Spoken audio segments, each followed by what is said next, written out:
It really looks like it's some of these tech trends are some of the coolest we've seen in a while. Make sure we smash the crap out of that Tempai button so you guys don't miss out more on this gun. So the OCG has been cooking with some of the funniest Tempai variants that you can actually think of to toss into the meta. Now, you're probably like, Robbie, Tempai is supposed to be done. Just let it go at this point. Well, I agree with you to a wee little bit of an extent. The OCG started playing Tempai with Mitsurugi. Alright, cool. So, how many one-card packages do you want to be able to shove into a deck and have actually work out successfully for you? Well, the answer is evidently it works. And also, they were going one step further beyond, and this is what it's like to go even further beyond. Ah! Yeah, you started playing the gimmick puppet OTK stuff in the deck. I saw one version was playing like Odin's and like the other, level 10 guys for you to be able to kick out because, they got the new Rainbow Bridge Searcher, which, you kick things out, or was it 3 level 10s out of your extra deck or whatever it is to go search for a field spell. I love terraforming 2, 3, and 4 to effectively bridge into this. Now, obviously, we don't have all the tools to do this shenanigans on our side of the game. But it's interesting to see that the OCG is really cooking with Tempai right now. The fact that most of us in the TCG side of things, we're just kind of over Tempai at this point. We kind of just tossed it away. But the OCG is fully innovating out here, trying to showcase that, this deck actually has some, I would still say, pretty interesting takeaways to work with within the state of the meta. So think about the cool things that you can possibly do with this on our side of the game, and there might just be a possibility you might be able to cook up something at least a little bit more interesting with this. Now, I gotta talk about Chimera Fusion and Radiant Typhoon. Now, you're probably like, Robbie, what do you mean Chimera Fusion? So, during the main phase, you can fusion summon a fusion monster from your extra deck using monsters from your hand or field as material, including a beast or a fiend monster. According to ancient lore, there is Radiant Typhoon monsters that are beast monsters. Alright, and then obviously during the main phase, if it's in your graveyard, if you have a Chimera Fusion, you no longer care about anything on this card. You care about that we're opening up the door to a fusion spell that we can use these beasts on to fuse into. So, what are some of the options that Radiant Typhoon might want to have? I've seen the Flame Wingman, the new favorite hero, showing up. I've seen the Pot of Avarice one showing up, which actually, that's really interesting. Being able to fuse into the favorite hero, Shining Flare Wingman, to Pot of Avarice back some of your resources, or, also keep in mind here, Chimera Fusion says, as long as you use a beast monster, Guardian Chimera, that you? Buddy, is that you? Oh, man. Talk about being able to use something in combination with this to be able to get some maximum results. And you know what? I find that really, really cool, man.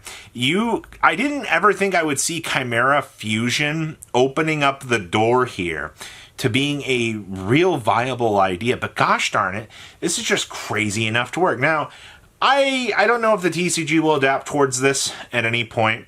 I think this is just kind of one of those offshoot ideas that you look at and you're kind of like, you really can do that.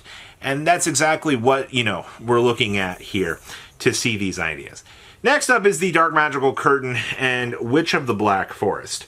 So there's been one consistent thing across the board with Dark Magical Curtain.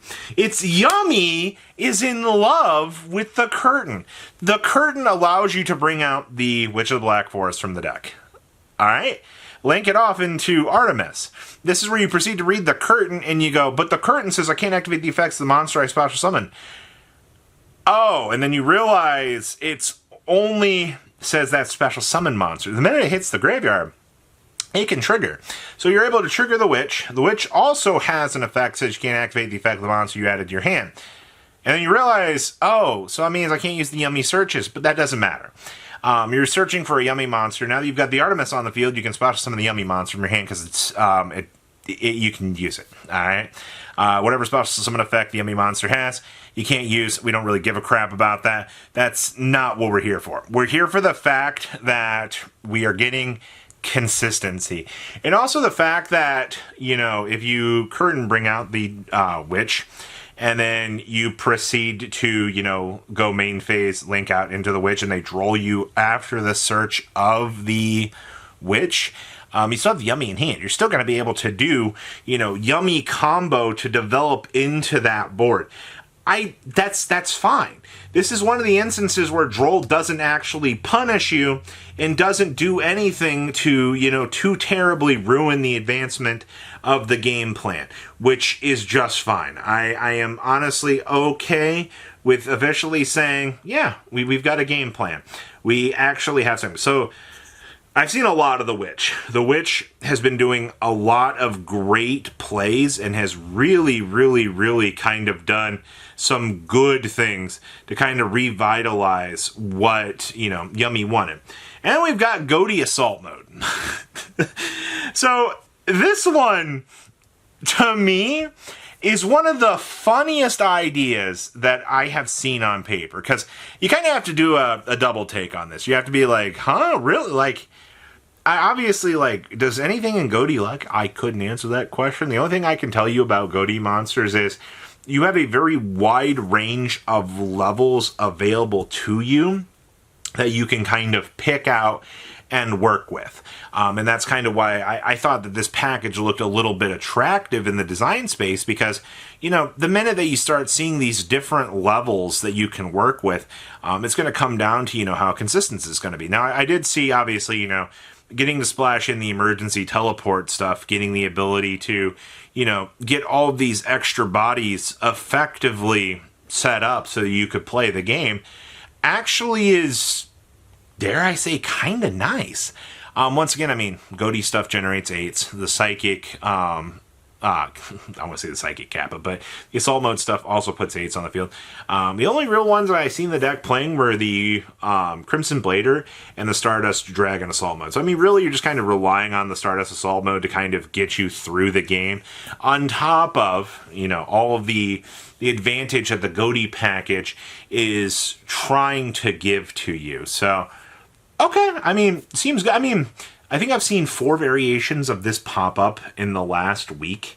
I'm not going to say that, you know, it's the most consistent pile in the world, but, you know, if players are actively trying to innovate the ideas that this presents, you know, you kind of got to give it at least a little bit of a consideration to look at, just to kind of go, oh, hey, you know, maybe there is some sort of idea that we can try with this. I mean, who really knows? And then the last one here, somebody's messing around Neos Fusion. I saw Neos Lord pop up in a Labyrinth list of all things. I think they were playing like Infernal, or it was the level 4 Evil Hero was popping up as one of their engine pieces. And I really did take a look back at this and go, really? Like, we're getting a little bit innovative here for sure. I mean, we're not going to deny that fact, but we're really trying out evil hero stuff in this deck, of all things. I guess, like, Labyrinth does kind of need as many different little tools that it can get to survive, but I'm just looking at this idea, and I don't know, I'm a little bit worried about it in the long term. Maybe it's just me, but it seems like it's a little bit sketchy. But it's Labyrinth. I mean, Japan tournaments are always going to be a little bit smaller in terms of ideas that you can see being successful. It's not going to say that they're bad ideas. No. That's not what we're saying here at all. It's when you look at the scope of the meta and you realize what's actually kind of going on, some of these events, and players are trying to be innovative, trying to find out cool new things, then that's exactly all that you're seeing here. So I do look forward to seeing, you know, if some of these ideas stick. I think the Witch of the Black Forest is probably the most predominant one, but the Chimera Fusion, that one's pretty interesting as well. I'm definitely looking forward to seeing, you know, where we're going to go from here. So please, take a second to leave a comment down below, tell me what you guys think. And you guys, bye-bye. Have a good rest of your day, all right? Patrons! Thank you.